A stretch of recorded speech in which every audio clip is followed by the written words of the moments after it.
You cut us off. How dare you? You've never done that before. How dare you? We have 25 minutes of content left. Easy. Could triple that. That's what happens when you give me too much power here. You do have a lot of power. And you rarely wield the scepter to... The checks and balance of the Toronto Scepters? Yeah. Next on Ugly Thirds.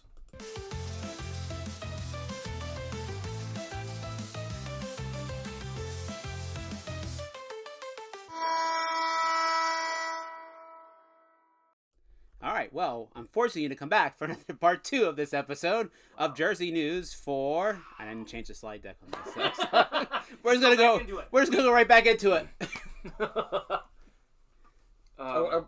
So we're gonna pick this up, and it's gonna be a hard cut here into whatever we did. I finished the whole thing. And you need a bathroom break? Kind of. Like, okay, well, like wipe. It was on. The Cincinnati Cyclones have stepped outside the box. Former Sabres, I think. Oh, God. They might still be affiliated. They don't offer customization from their team store for this, so you'll have to go to EPS. I've already got it boxed up, and it's sitting waiting for June to go out. Let's show it, Phil. The Cyclones, right? Yes. Yes, because it went too many. I went back. Okay. The Cincinnati Cyclones are playing as the Steins with a Z. I don't know if Sheets has an impact on there. But the Steins with Lederhosen for it, and it's a beer mug named Mugsy, which I also think is fun. I think that's pretty good. A nice pretzel, alternate logo for the shoulders, and you can pre-order these on their website right now. Phil, you can bring us back. I'd get one, but I already have this, and and I certainly couldn't wear a beer mug to school, so. That's true. So, but... I think it's a great look. I love it. I would recommend it so much. I do like Steinsy. Does anyone think that the foam is his brains coming out of his head? No, he's just got neither broccoli here nor hair. there, Phil. We're having but fun. it's kind of like Gen Z broccoli hair. We're having fun. Well, Jersey Cam just took off, so that's about that. Up next. So the NHL outlawed the warm-up jerseys. Correct. They have been gone. There are no new alls, and I'm sure because Seattle has kept making them. But they still exist. They still exist. But they're you can't wear them. They're on the nights that they are doing, Hispanic Heritage Night. They're on sale in the main lobby, never game worn. It's just customized professionally, and then you ship them out from there. So some teams are doing what they can. I'm sure there's ones from Seattle that I've missed. I know they are one of the ones doing it. One I did not know about is the Nashville Predators. Phil? So the Nashville Predators, they are celebrating Asian and Pacific Islanders Night. January 29th they did this. And so they brought in local artists to do special jerseys. A lot of Asian artwork. It is meant to look rather anime style. There's a lot of ideas of clouds and things. And the pipa, P-I-P-A, I don't know if I'm pronouncing that right, but is a traditional Chinese string instrument underneath, replacing the guitar pick. I like these. I think it's a goofy look. Like I would never want it as a standard, but like I like it. I always valued those opportunities that they made the most of these nights, and the on ice product was always like the knockout punch, like the coup de grace. Like yes, you have Black History Month, you're celebrating in the arena, but to see them on ice, to see what they can actually do, to see a player wearing it, it means so much more than just sitting on a mannequin or a hanger in the lobby. I hope. You find those silver linings, and it's good that these teams are still doing it. Yeah. That if they're not worn in a warm up or practice, it's not a team function that they're worn at. Well, I think they might do it in a practice, which would explain. I think Seattle does mostly of their practices. Get away from the Adidas practice jersey style.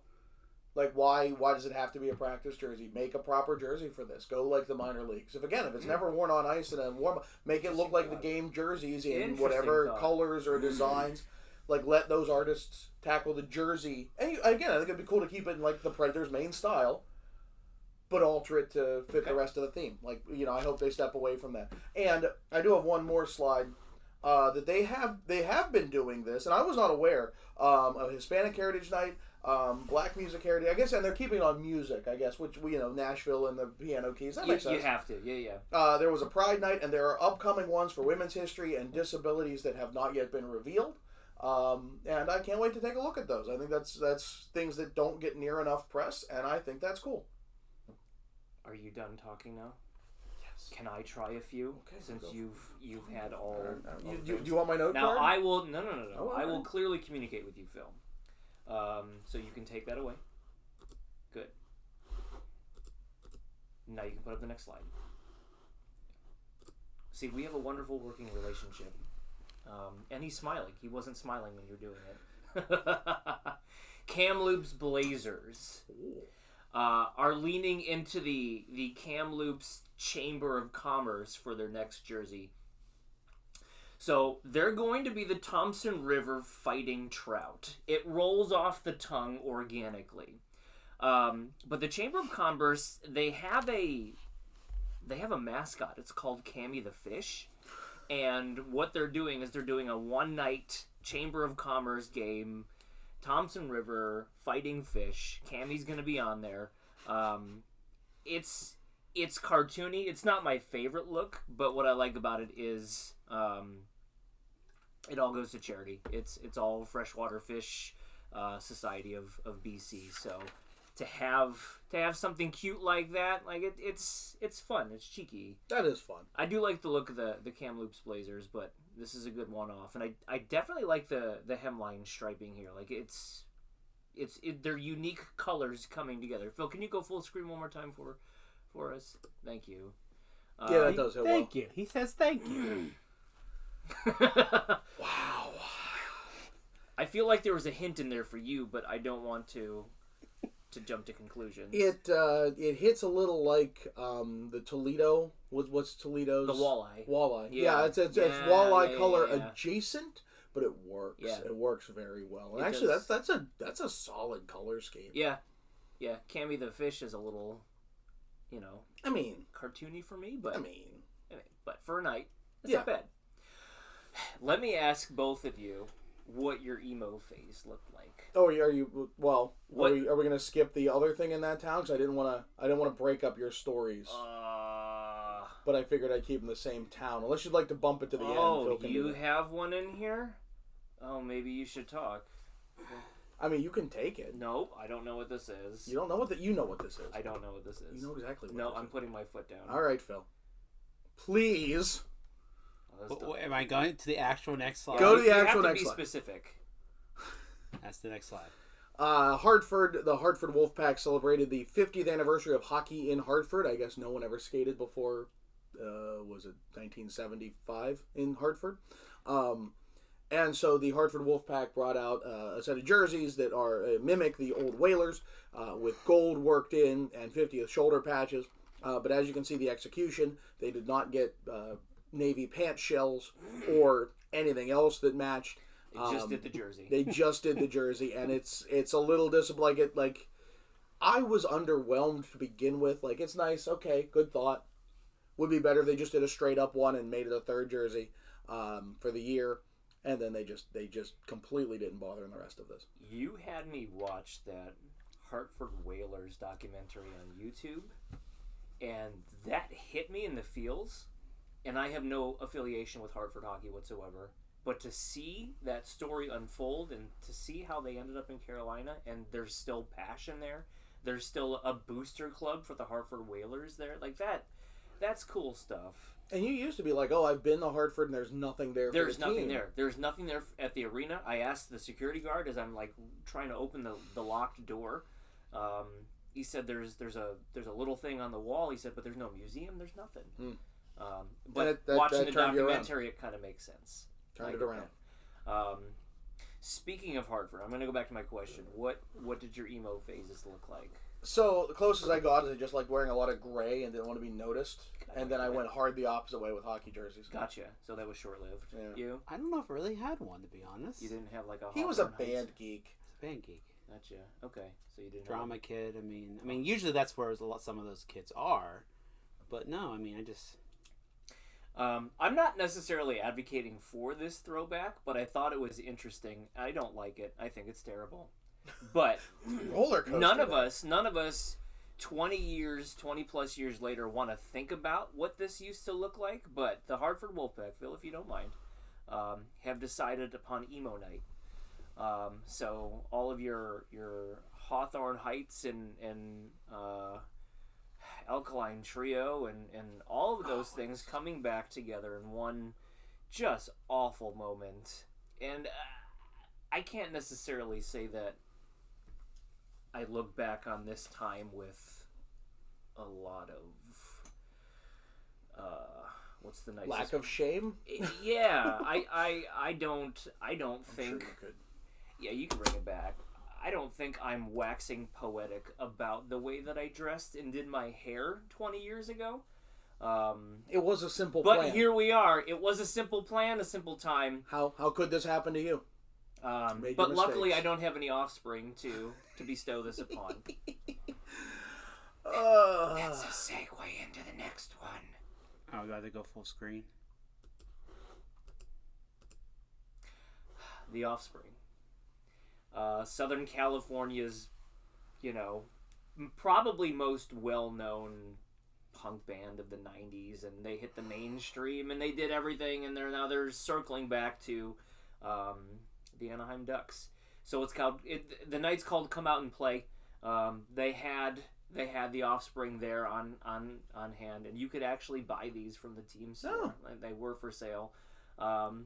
It's cool. It's not great, but it's cool. It's a fun interpretation. Man, they've aged like milk. I'll tell you that much.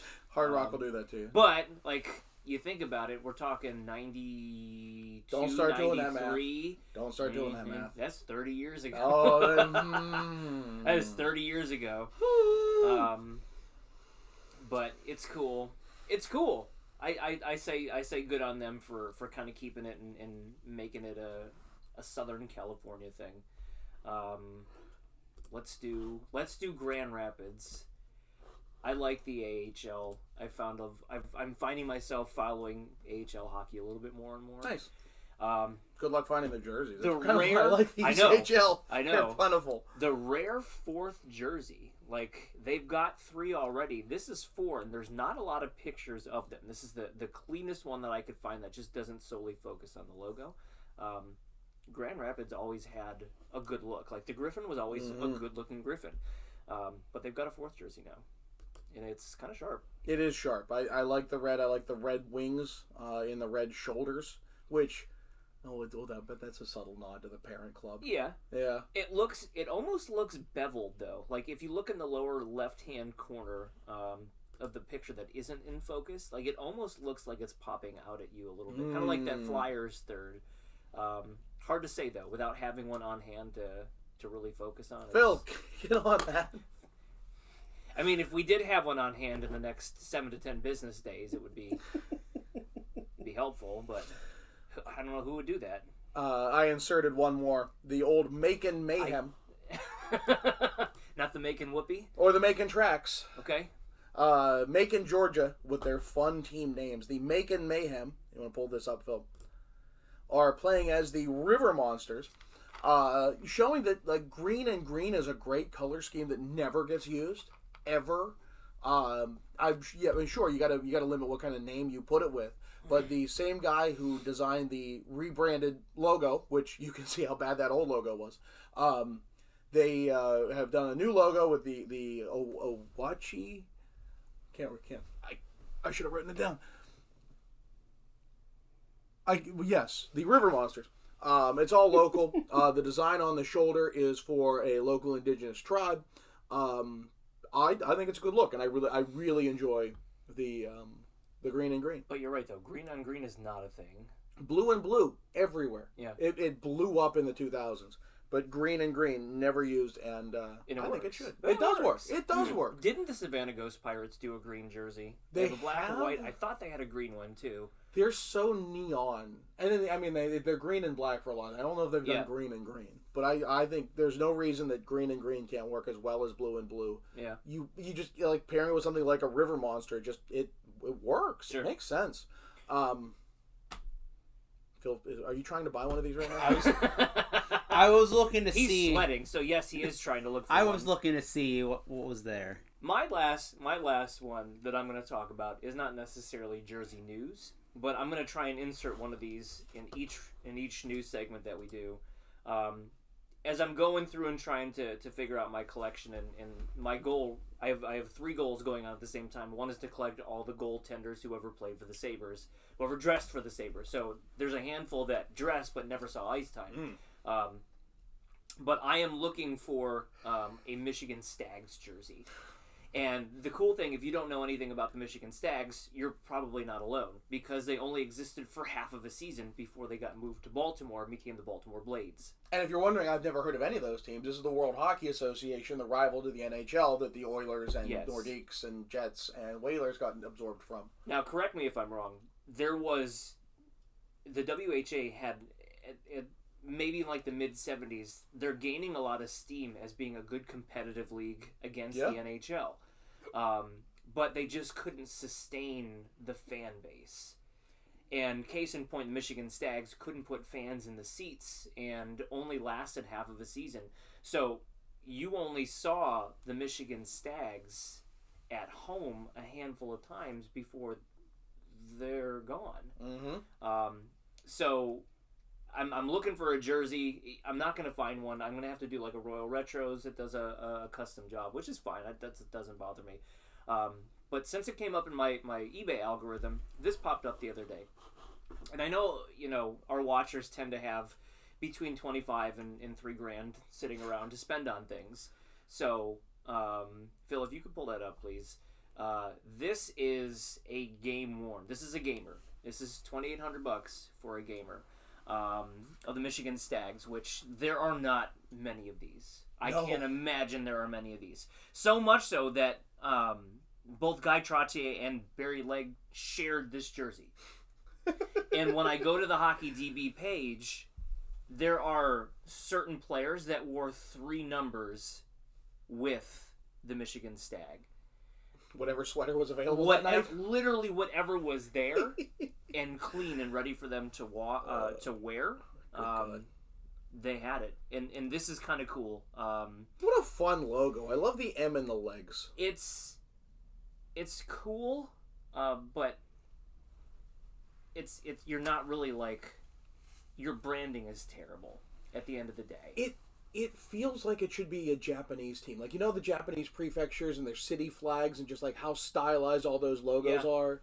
Plus the red circle behind it is just very red sun. Yep. Like, it kind of fits with that Nashville one from earlier of like, like if that was like some Japanese team, some Kyoto something, I'd be like, oh yeah, for sure. Michigan, on the other hand, we whipped this up overnight, and threw it together on a jersey. Phil, the next one is a close up. No nameplate on the back, so players were free to just kind of like swap them as they need to swap them. And luckily, the guy that I had that I needed and knocks off, I needed an 88, knocked off my list, and the goaltender that I'm going to get done in eventually. So this is 2 Michigan Stags in your future. Is that what I'm hearing? 1 Michigan Stag. Okay. Yeah. His name was Jerry Desjardins. Desjardins. But he shared that season. He wore number 88 and number 1. And I have a photo match of him in 88, of course, before they moved on to be the Baltimore Blades. Goalies in 88. That's outside of Vasilevsky. I don't know too many that sit that way. Round out this half-hour news segment for us. Look, I'm not shocked. We ramble. We're at 45 minutes. 45? Ooh. Okay. Well, in the future, we'll cut these down. Maybe we'll find a halfway. This is a good intro segment. Good intro. We will. We're way too late for that. If you've made it this far, we'll trim this to like 3 each next time. What is 2 months of worth of stuff? It is true. We'll do better in the future. All right, last couple stories. We won't do better in the future. We'll just be more mindful in the future. We won't do that either. Next story. Bob Uecker. There's more? Longtime announcer for the Milwaukee Brewers. You probably know him best from Major League. Just a bit outside. Just a bit outside. Like, that's him. He passed away last month, and the Milwaukee Admirals did a tribute jersey to him in 2007, I believe. I should have written that down. It was a while back. It was a while back. I guess those have been in storage or they're bringing them back out. Because they're just saying, they're phrasing it all like those are just coming out. They're coming back. I don't know that they're making new ones because I've never seen a gamer of these. They may have just been in storage. Phil, go ahead to it. They replicate his unique style. The plaid socks would not make it for the actual thing. But they're coming back for a game on April 18th before they're auctioned off for charity. And I think that's really nice. It's going to be a cool game, especially since the Brewers have been that's why the patch is there. They've been a sponsor of the ads for a long, long time. I love those stories where it's almost like lore. Be like somebody went into a closet looking for something and found like this entire rack of jerseys that they wore, 18 years ago. And it's like, man, those things actually happen. Happened to the Penguins. They're 67 jerseys. That's why there's so few of them. They were literally in someone's bag sitting in Civic Arena, just in a hallway, and someone's like, wait a minute. I love that. Yeah. I love that. You got one more. I got one more. And then I got three more after that. Excellent. So this was sent to us. We were tagged in an Instagram story when we were in Vancouver. And we didn't have anything to act on it, and I never had how do we get this together to work it? Boogeyman tagged us the Delmarva Raptors youth hockey away and home jersey that my sons wear for their games, done by Underground Unlimited and Jog. They're about to lose their home rink, the center ice rink at the Delaware State Fairgrounds, so they're trying to get bigger than. I would love for the guys over at the Ugly Thirds YouTube channel to give their thoughts and maybe be inspired to do viewer submission videos in the future. You guys rock and make me laugh every single video. Hopefully he's still watching 45 minutes in. I feel like we need to tag him specifically in this in a time slot. Be like, so, hey, go here. I put the pictures in a slide, and I'm touched to be included on such a thing. Like how cool is that? So it's a good look. It's a good look, and you might need to zoom on your abilities. But so is your laptop touchscreen? It is. Oh, well, it's working well. Well, it doesn't work inside of a slides presentation. So the Raptor logo is fantastic. The striping is untraditional, but I like it. Like, it's adjacent to. And so, like, those stripes that taper away, I don't think that's going to factor on anything. I like the shoulder claw marks. Like, come on. It's a really good-looking jersey. It's a really good-looking set for the Delmarva Raptors. Who knew? And, as a community, let's do big picture here. Get in there. He's trying to buy this jersey now too. I understand. As a community here in DC, like, we've seen hockey grow so much, but it's an expensive sport. Mm-hmm. Ice time is few and far between. So unless you're established, you have challenges. You have hurdles. And then when a barn closes, like, you don't have a lot of options out there. Where we are, just outside Washington D.C., our home rink is closing. Like, yeah. Ion is not going to be a thing anymore, and knowing that the other rinks around here are already full, the teams that played out of there, they don't have any place to go. And I imagine it's the exact same thing here. Delmarva is further out from DC for sure. Right. I can't imagine there's a lot of options. Yeah, where do you go after that? Where do you go? Right, and that's a real shame because the game is so reliant on the space to play it in. Unlike most games, a field you can go and play. You can put together a basketball hoop almost anywhere. Soccer field is a dime a dozen. Right, you can find them. A hockey rink, with ice time just to practice. It costs money. It's prohibitive. That space is essential, and so that's really tough. Yeah. So there's a hashtag Save Our Rink, which I'm sure goes to a number of different places, but like. I hope they get that squared away because it's a great looking jersey and hopefully a good program. And I just absolutely touched to have that reach out to us. So yeah, and as hockey grew from nothing to something because of Ovechkin. Like that hockey bubble in the DC area, it's huge. Yeah, it's grown so much. The year they won the cup, before the year I wanted to go find a Caps hat just to like have. I think I needed a gift.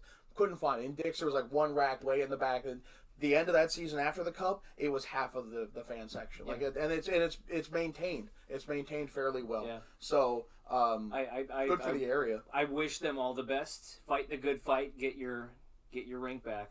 Yeah, here's hoping. Well, you've sat through a whole lot of news, maybe over the course of an entire week because we split this video.